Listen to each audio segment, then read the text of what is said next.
এরপরে প্রশ্ন হলো, জুতা পরে জানাজা নামাজ পড়া যাবে কিনা? উত্তর হলো অবশ্যই যাবে।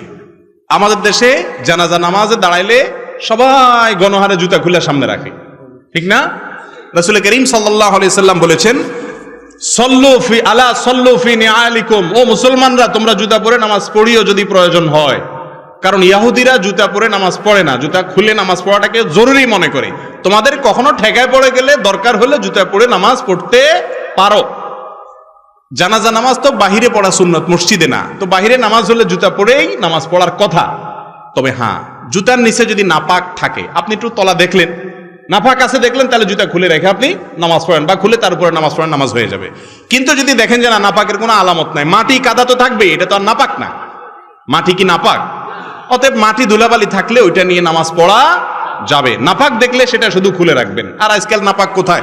আগে তো যেখানে সেখানে পায়খানা করতো মানুষ, এখন তো আলহামদুলিল্লাহ সব পাকা পায়খানা, যার কারণে যেখানে সেখানে তো নাপাক থাকেও না। যদি থাকেও, পরবর্তীতে জুতা কত জায়গা দিয়ে হাঁটতে হাঁটতে ওইটা মুছে আলামতও শেষ হয়ে যায়।